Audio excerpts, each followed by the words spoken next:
This video comes with a trigger warning because it's good to think about triggers, because triggers help people act, and whether that's to change behaviour or to remember to do a thing, a comms team will always be looking for triggers. So take housing, for example, where I've spent the last decade. So we want people to be safe in their homes and we don't want to lose an asset. So when the weather gets colder or the Christmas songs start playing in the shops, we'd run campaigns around fire safety and electrical safety, sending Christmas or holiday cards to residents telling them how to check their decorative lights for damage and information about not overloading sockets. Now, they're already thinking about the holiday period, so that's when to trigger, not midsummer when they have to go in the loft and get their bloody lights out. But what about internal comms and change comms? Because that may need a bit more subtle effort, and it might be difficult to see where the trigger points are and what's the best medium. Now, you can blanket an organisation with information and narratives around change, but unless you can trigger action, it sort of falls into the background.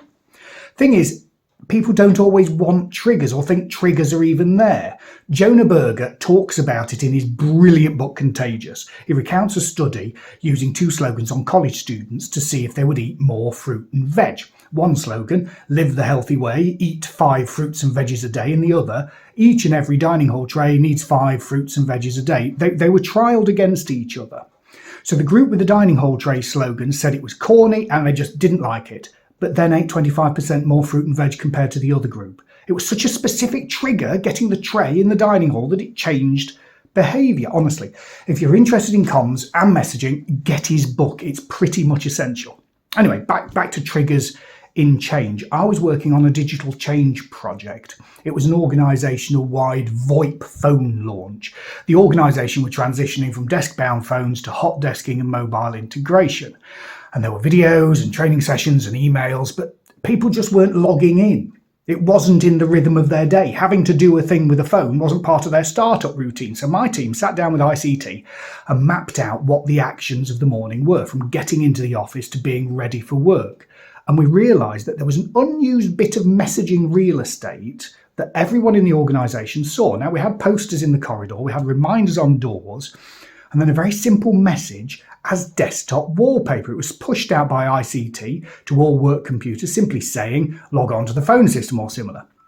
The day was beginning, work was happening, the message came up, and there's the trigger for action. Great timing, great trigger, simple workaround. And it was a complete partial success. What we hadn't accounted for was that there was a cohort of users who just closed their laptop at the end of the day, didn't restart them, so the group protocols weren't being updated and they didn't see the message. So we had to start another campaign to get the buggers to actually log off and restart. They weren't even getting the Windows updates. So think about your project's triggers. Where should they be? What's the context for them? And be prepared to have missed something. Honestly, who just closes their laptop?